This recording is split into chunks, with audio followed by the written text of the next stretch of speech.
12 Monologues for a Heavy Heart, a quiet emotional poetry reading, holding on with hope, becoming tangled and weighed down by emotion, falling apart at last, and slowly learning how to make peace with what remains.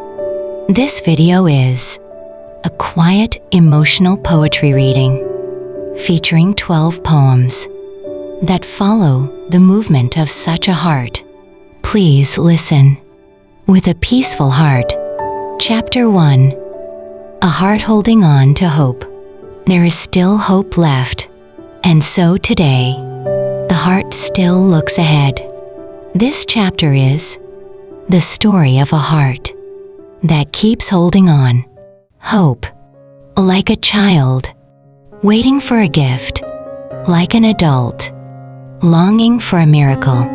I keep a lamp lit and clear the road that leads to me, even if it is a vain wish, even if it is only a bubble fading away.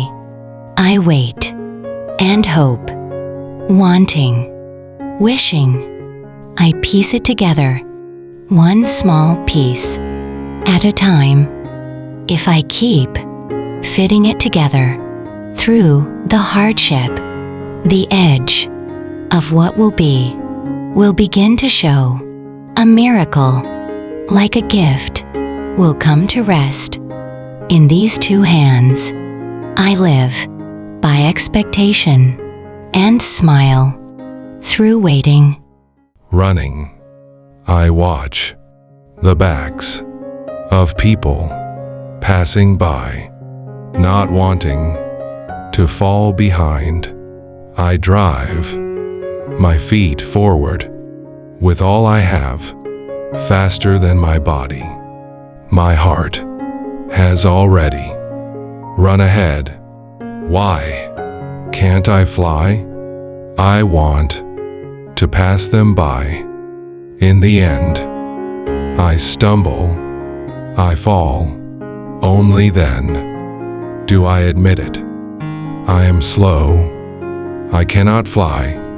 Only after letting go, only after falling, do I learn my own pace. Only now does a single flower at my feet rise into my sight. Complacency before what is vast. I am overwhelmed. I long for higher ground. I dream of what I do not have. When it collapses in an instant, there is only emptiness. I stand before the wreckage and surrender to it because it is not mine. I feel relief. Things roll along, then begin to strain. Without warning, disaster falls. The tree tries to remain unchanged, but wind and rain keep beating at it, and stray embers come drifting in. The pond, stilled and settled, is too quiet. The fire in the hearth has begun to die. So we go, looking for change, peering in, until at last we find our amusement. If it were me, I would ache, because it is not. I feel relief. You and I, burning away, go on living, while setting each other on fire. Chapter 2. Tangled and pressed down by emotion. Emotions that have piled up only leave the heart more tangled than before. This chapter is the story of feelings weighed down and shaken. Complicated. It keeps piling up in every direction until I cannot even bring myself to begin. My heart has already run ahead, and what remains is a cluttered scene, a stone thrown without thinking, sinks into the lake. There is no way to bring it back. A fire, caught in an instant. I can do nothing but watch until it burns itself out. It has already happened. What can I do? It has already slipped from these hands. What can I do? A heart gone wild, regret spread too far. The lingering traces of longing. I loosen the breath caught in my throat, gather it all into one place, and shove it into the river of time. I hold it in. It surges up. I'm fine. I'm really fine. It flares. No, it's nothing. I can bear it. I can take it. The lid is still shut tight. The mask has not cracked. Though I want to throw things, though I want to break them, I keep both hands bound. Even the dog, rolling over, bright-eyed, before its owner, looks happier than I do. Maybe I too will get better. Maybe I too will be all right. So I cannot run, so I cannot hide. I keep both feet tied down. Nightmare, a seed of doubt, takes root, feeds on anxiety, and blooms into the flower of a nightmare. I want to wake, but I do not wake. I want to run, but I have to keep watching. Is it the future coming toward me, the past crossing over, or a reality that is not a dream at all? Inside, what is happening? I reel, unable to break free and thrash, unable to claw my way out from the far end of the outcome. I trace my way back, searching for where the cause began. I blame myself. I resent. I regret. That is how my nightmare begins. And only when the flower falls do I finally see its end. Chapter 3. What remains after collapse. There are times when the heart can no longer endure and finally breaks down. This chapter is the story of what remains after the heart has fallen apart. A broken heart. I sink down and stare with hollow eyes, collapsed wreckage, a broken thing, grotesque now. Thick feeling leaks out and sticks to the floor. I did not cherish it. I used it carelessly.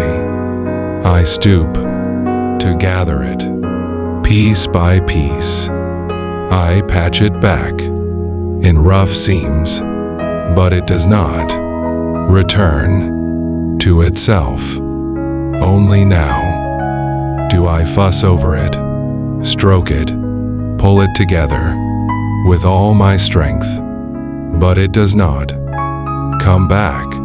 My broken heart has stopped too late, and still I cannot let it go, so I wait for it to be mended again. The reason for prayer. In the end, I endure until I tear, until I collapse. A cracking sound rings in my ears, and the sensation of falling gives way beneath me. I endured and endured, telling myself I was fine, keeping my eyes fixed ahead, across the vast sea of malice. I pressed on, guided by the lighthouse flame of hope, telling myself I could do it, pouring out all my passion. I believed, even as I burned myself away. In the moment I tore, in the place I fell, I do nothing but drop to my knees, lift my eyes to the sky, and pray. Rain, rain striking at my ears, swallows the restless thoughts that had begun to stir, and buries the noise. Small drops collide, break, and run. They gather and flow on. It wipes clean the stained world and soaks the earth that had been drying out. Its work is done, so it goes its own way. I watch, in a daze, fall louder, pour harder, until I disappear. Rain falls from these eyes too. Sorrow, waiting for the moment. The rain clears. I cry with it. Chapter 4. Emptiness and Letting Go. An empty place remains for a long time, but little by little, the heart learns how to put things in order. This chapter is the story of emptiness and letting go. A night not drunk enough. I look at the place where you always were. It grows dim, blurs, and disappears into the fog. So you are gone, already, far away. Though I think of you, out of habit, though I call for you, by reflex, the fog only thickens. Now, you are gone, no longer by my side. Longing always brings me back to the same place, and regret always leaves me wandering around the emptiness. I should have been better to you. I should have held on and not let you leave. I brew time into liquor and pour it into an empty stomach, perhaps to forget I am still not drunk enough. Nothing remains where the wind has passed, the trace of a lingering scent where the flower has fallen. Fragments of memory remain where my beloved has gone. Shards of the heart remain. It vanishes, fades, and leaves. Because we go empty-handed, I practice how to lose. I grow used to loss. When sorrow begins to soak through me, I numb it with laughter and endure, taking comfort that, for now, it is still beside me. Nothing remains. In the end, I can keep nothing by my side. I cannot promise forever, and so I cling harder. I cannot let go out of the longing still left in me. I repeat the foolish things longing makes me do. Because I couldn't stand it, one strand at a time. I loosen it and spread it out, wherever my hands take it. Blankly, I fix my eyes on it and look down. The sight of it is almost absurd, but seeing it, lying there in disarray, my eyes fill with tears. I filled it, beyond what I could hold, gathering this and that, until it was crammed full. I should send it away. I should throw it out. I should forget. I write and erase. I fill and empty. With spring beginning, I put things in order and make room for what is to come. May these poems become a small comfort and stay quietly by your side. Thank you for being here with me.